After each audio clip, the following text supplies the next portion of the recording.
ఏం జరిగినా సరే ఇదొక్కటి పోకుండా చూసుకో. అదే నీ ప్రశాంతత, ఆసక్తి. ఏదో ఒకటి నేర్చుకునే ఆసక్తి. ఏదో ఒకటి నేర్చుకునే ఆసక్తి ఎప్పటికీ ఉంచుకో. ఆ ఆసక్తియే నిన్ను కాపాడుతుంది. ఆసక్తిని నువ్వు కాదనుకున్నా ఆ ఆసక్తి నిన్ను మళ్ళీ ప్రేరేపిస్తుంది. ఆసక్తి కోల్పోతే జీవితం మీద విరక్తి వస్తుంది. ఇది ఎక్కడికి పోయినా ప్రపంచంలో ఒక్కటే, అదే ఆత్మస్వరూపం. ఇప్పుడు తెల్లని పేపర్ ఆత్మ అనుకుంటే ప్రతి ఒక్కళ్ళ ఆత్మ ఒకటే. అందరూ తెల్లని పేపర్సే. ఎవరు ఎక్కువ కాదు, తక్కువ కాదు, భేదభావమే లేదు.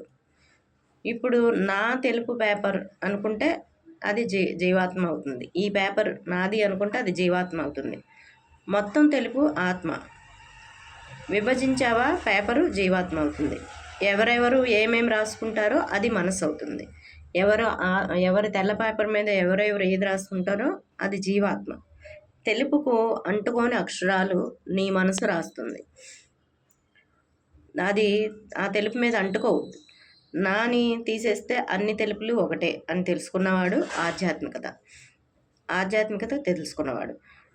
ఇప్పుడు దాని మీద మనసేమో జీవాత్మ.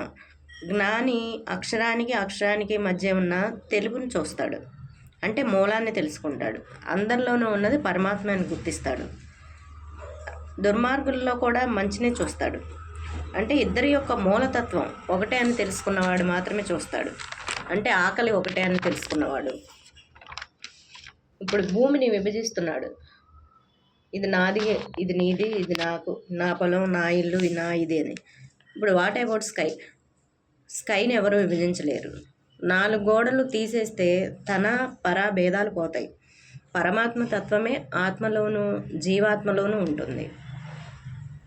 నువ్వెక్కడున్నావో గుర్తించుకోవాలి. నువ్వు ఏ స్టేజ్లో ఉన్నావో నువ్వు తెలుసుకోవాలి. ఆత్మ దగ్గర ఆగావా, జీవాత్మ దగ్గర ఆగావా, లేదా పరమాత్మ అని తెలుసుకున్నావా? స్పేస్లో ఉన్న నీవు స్పేస్ని పూర్తిగా అర్థం చేసుకోలేవు. నువ్వే పరమాత్మ అయినప్పుడు నువ్వు పరమాత్మని అసలు అర్థం చేసుకోలేవు. నీలో పరమాత్మ తత్వాన్ని గుర్తిస్తావు. నేను ఆకాశాన్ని గుర్తిస్తున్నాను అంటాడు ఆధ్యాత్మికతడు. సూర్యుడు నిజమైన భగవంతుడు. నిష్కామ కర్మ, సమత్వం, భేదభావం లేకుండా సూర్యుడు ఉన్నాడు. ఇప్పుడు అది దానిలో ఉన్న సూర్యుడికి నీ మీద ఉండాలి, ఎండ దీని మీద పడాలనేది భేదభావమే లేదు.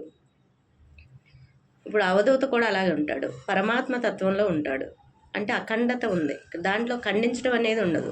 నువ్వు సూర్యుడు అస్తమిస్తున్నట్టు నీకు అనిపిస్తుంది, కానీ అస్తమించడు. సూర్యుడు అలాగే ఉన్నాడు. భూమి తన చుట్టూ తను తిరుగుతుంది. తను వెనుకకు తిరిగినప్పుడు చీకటి అవుతుంది. అప్పుడు నువ్వు సూర్యుడు అస్తమించాడు అనుకుంటావు. అది తప్పు. నిరంతరం సూర్యోదయం ఉంటుంది. ఇప్పుడు దేవుణ్ణి నమ్మితే పూర్తిగా నమ్ము. నీ విజయం, అపజయం, కష్టాలు, కన్నీళ్ళు అన్నీ దైవం ఇచ్చినవి.